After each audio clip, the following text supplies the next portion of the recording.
हम लोग बात करेंगे आज भारत की विदेश नीति के बारे में। मैंने बताया था कि अंतर्राष्ट्रीय संबंधों को मैं 3 तरह से विभाजित करता हूँ। एक है अंतर्राष्ट्रीय संबंधों में जो सैद्धांतिक पक्ष है और दूसरा है अंतर्राष्ट्रीय संबंधों का इतिहास, जो द्वितीय विश्व युद्ध से आरंभ होता है और अब तक चल रहा है, जिसमें शीत युद्ध की समाप्ति और सोवियत यूनियन के विघटन के बाद की स्थिति, वो दूसरा हिस्सा है। और तीसरा हिस्सा है महत्वपूर्ण, वो है भारत की विदेश नीति। ये मैं अलग से हिस्सा मानता हूँ क्योंकि ये बहुत महत्वपूर्ण है और अधिकतर प्रश्न इसमें से आते हैं जो भारत के दूसरे देशों से क्या संबंध हैं, या भारत की विदेश नीति में क्या परिवर्तन हुए हैं, या भारतीय विदेश नीति के सामने क्या-क्या समस्याएँ रही है। तो इसके लिए जो पुस्तक हिंदी भाषा में उपलब्ध है, वो मैं आपको बता रहा हूँ। सबसे पहली किताब, सबसे महत्वपूर्ण किताब जो आपके पास होनी चाहिए, वो है भारत की विदेश नीति बाय आर.एस. यादव, पियर्सन से प्रकाशित है। आर.एस. यादव साहब कुरुक्षेत्र विश्वविद्यालय में प्रोफेसर थे और बहुत बड़ी और बहुत अच्छी किताब उन्होंने लिखी है। इसमें देखिए आप, विषय सूची में इन्होंने जो लिखने का तरीका इनका है, वो सरल भाषा तो है ही, लेकिन इन्होंने मुख्य रूप से पहले 2 जो इकाइयाँ हैं वो तो सैद्धांतिक हैं, प्रस्तावना और निर्धारित तत्व एवं निर्माण प्रक्रिया। उसके बाद इन्होंने संबंधों के आधार पर अपनी इकाइयाँ लिखी है, जैसे महाशक्तियों से संबंध। अब महाशक्तियों से संबंध में इन्होंने अमेरिका से संबंध, सोवियत संघ से संबंध और बाद में रूस से संबंध। ये पुस्तक 2013 में प्रकाशित हुई थी, तो इसमें उस समय तक 2010 तक की सूचनाएं आपको मिल जाएगी। उसके बाद के लिए आपको दूसरी पुस्तक देखनी पड़ेगी, लेकिन मूलभूत जो आवश्यकता है आपकी, वो इससे पूरी होती है। क्योंकि देखिए, इसमें पहले चैप्टर में इन्होंने बताया कि विदेश नीति होती क्या है सैद्धांतिक स्तर पर, और भारतीय विदेश नीति का क्या अर्थ है, क्या वो अलग प्रकार की होती है, उसमें क्या विशेषता है। इसी प्रकार से भारतीय विदेश नीति के प्रमुख निर्धारक तत्व कौन कौन से हैं। देखिए, अंग्रेजी में तो बहुत सी किताबें हैं, जो जे बंदोपाध्याय की बहुत बढ़िया किताब है एक, भारतीय विदेश नीति को कैसे बनती है, क्या क्या उसके फाउंडेशनल बेसिस है, लेकिन हिंदी में उपलब्ध नहीं है। हिंदी में आपको यही पुस्तक मिलेगी। इसमें महाशक्तियों के बाद में पड़ोसियों से संबंध, तो पड़ोसी की नीति क्या होनी चाहिए, पाकिस्तान, चीन और श्रीलंका, नेपाल, बांग्लादेश और भूटान, इन सब से संबंधों को इन्होंने बहुत ही विस्तार से, बहुत अच्छी प्रकार से बताया है। 5वें इकाई में ये महाशक्तियाँ और पड़ोसियों को अगर हम छोड़ दें, तो बाकी जो प्रमुख देश हैं उनमें जापान, जर्मनी, फ्रांस, इंग्लैंड और ऑस्ट्रेलिया, ये इनसे संबंध कैसे रहे हैं ऐतिहासिक रूप से। आप देखिए, इन्होंने बताया है 1900, जैसे जर्मनी से देखिए आप, 1951 से 1971 एक है, फिर 1972 से 1990 का दूसरा भाग है, फिर 1991 से 2011 तक का तीसरा भाग है। इस तरह से 2011 तक ये अपडेटेड है। इसके बाद आता है छठी इकाई है, वो है क्षेत्रीय संबंध एवं सहयोग। इसमें जो रीजनल एरियाज़ हैं जो महत्वपूर्ण हैं अंतर्राष्ट्रीय संबंध में, उसमें पश्चिम एशिया को पूरा लिया इन्होंने, उनसे कैसे संबंध रहे। दक्षिण पूर्व एशिया, दक्षिण एशियाई क्षेत्रीय सहयोग, दक्षिण जिसे हम कहते हैं, हिंद महासागर रिम जो है, मध्य एशियाई गणराज्य और यूरोपीय संघ। तो रीजन के आधार पर जो संबंध रहे हैं भारत में, उनको बताया गया है। अगली इकाई है राष्ट्रीय सुरक्षा की। देखिए, डिफेंस पॉलिसी एक किसी भी देश की सबसे महत्वपूर्ण पॉलिसी होती है कि अपनी सुरक्षा कैसे करे, और इसके लिए उसको क्या क्या समझौते करने पड़ते हैं, किन से मित्रता रखनी पड़ती है, कब कौन काम आता है, इन सबको ध्यान में रखकर विदेश नीति और सुरक्षा नीति बनती है। तो इसमें जो इकाइयाँ हैं, वो राष्ट्रीय सुरक्षा में जो अध्याय हैं, वो है सुरक्षा नीति, परमाणु नीति, ये 2। इसके बाद में इकाई 8वीं इकाई बड़ी अच्छी है, अंतर्राष्ट्रीय शांति।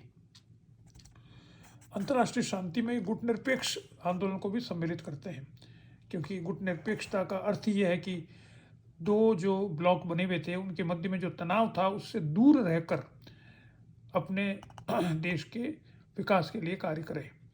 तो गुट निरपेक्ष आंदोलन आ गया, और संयुक्त राष्ट्र संघ में क्या भूमिका है भारत की, और उन्होंने क्या क्या कार्य किए हैं।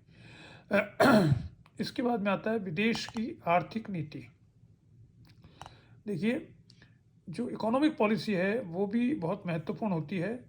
इसमें इन्होंने विदेश के आर्थिक नीति के निर्धारक तत्व कौन कौन से हैं वो बताए हैं।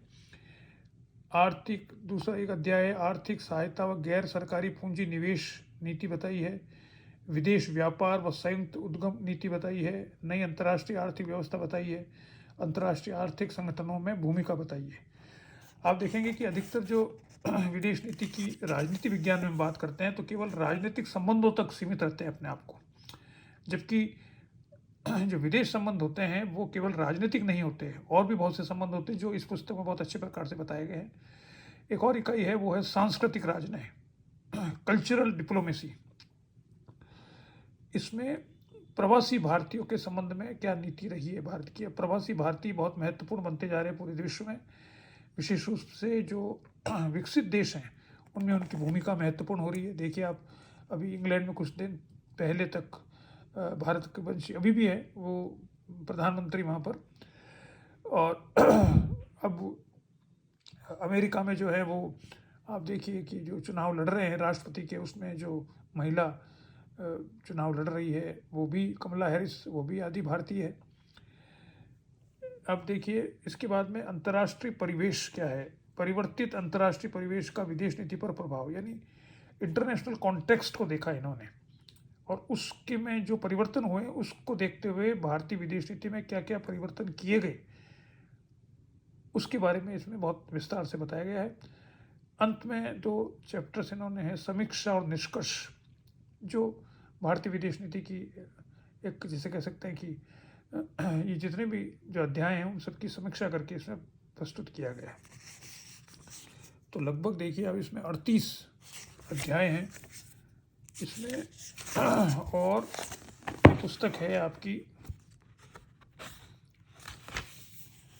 कितने 560 पेज की, 560 पेज की पुस्तक है। तो ये किताब आपके पास होनी चाहिए, तब आप इसको सही प्रकार से पढ़ सकते हैं और विदेश नीति के बारे में आपको जानकारी मिल सकती है।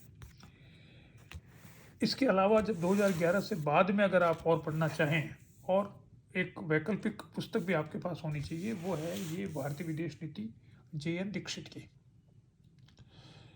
ये भी बहुत अच्छी किताब है। इसमें जे.एन. दीक्षित स्वयं चूँकि डिप्लोमेट रहे हैं तो उनको आंतरिक बहुत सी बातें मालूम थी, जिसको उन्होंने शायद इसमें लिखा है कुछ हद तक। ज़्यादा तो नहीं लिख सकते, लेकिन कुछ बातें हैं जो उनका एक, आपका अगर आप जॉब करते हो तो आपका एक दृष्टिकोण विकसित हो जाता है, वो दृष्टिकोण यहाँ पर परिलक्षित होता है। इसमें देखिए, इसमें जो चैप्टराइजेशन किए गए हैं वो इनकी मृत्यु के बाद में इसको थोड़ा रिवाइज भी किया है पुस्तक को, जे.एन. दीक्षित साहब के स्वर्गवास के बाद में। तो ये लेटेस्ट, क्योंकि 2000 ये किताब है 2000, देखिए आप कब तक की है, ये अद्यतन संस्करण रईस सिंह ने किया है, ये 2018 की है परिवर्तित संस्करण, तो इसलिए ये थोड़ी सी उससे अपडेटेड है। वो 2011 तक है, 2018 तक है। इसमें ये ज़्यादा सैद्धांतिक बातें कही गई है, फैक्चुअल कम है और सैद्धांतिक ज़्यादा है। और देखिए चैप्टराइजेशन भी जो इस तरह से किया गया है वो सैद्धांतिक ज़्यादा लगता है, कि विदेश नीति की भ्रांतियों का अंत, नए युग का आरंभ, और विदेश नीति के प्रमुख चरण, और यानी 97 तक तो किताब जो लिखी है वो तो लिखी इन्होंने, जे.एन. दीक्षित साहब ने, और उसके बाद में ये इसको रिवाइज करके अलग तरह से लिखा गया है। तो नए विश्व की, और यानी 91 के बाद में कैसे दुनिया बनी है। कश्मीर के ऊपर एक पूरा चैप्टर है इसमें, क्योंकि भारत की विदेश नीति में बार बार कश्मीर के बारे में बात की जाती है, पाकिस्तान इसको बार बार उठाता है और चीन उसको सपोर्ट करता है इस बारे में, तो वो भी है। और निर्णय लेने की प्रक्रिया और राजनीतिक और व्यवहारिक पक्ष इसमें बताए गए हैं। भारत की विदेश नीति का एक मूल्यांकन भी है अंत में, तो ये बहुत अच्छी किताब है, ये लगभग 400 पेज की किताब है। तो मेरा मानना है कि ये 2 पुस्तकें अगर आप ले सकें तो बहुत अच्छी बात है। तो आपका पूरा कवर हो जाएगा विदेश नीति का 2018 तक। उसके बाद का तो आपको देखना पड़ेगा, जो कंटेम्प्रेरी करंट अफेयर्स की किताबें आती हैं उसमें। लेकिन ये पहली किताब है आर एस यादव, इसको रखें, और फिर दूसरी किताब है भारत की विदेश नीति। दोनों में से कोई भी ले लें, और दोनों ले लें तो बहुत अच्छी बात है। तो ये आपका जो पुस्तकों का जो मैंने बताया था कि कितनी पुस्तकें आपको पढ़नी चाहिए मूल से, वो पुस्तकें मैंने आपको बता दी है। अब अगले वीडियो में हम थोड़ी सामान्य बात करेंगे। नमस्कार।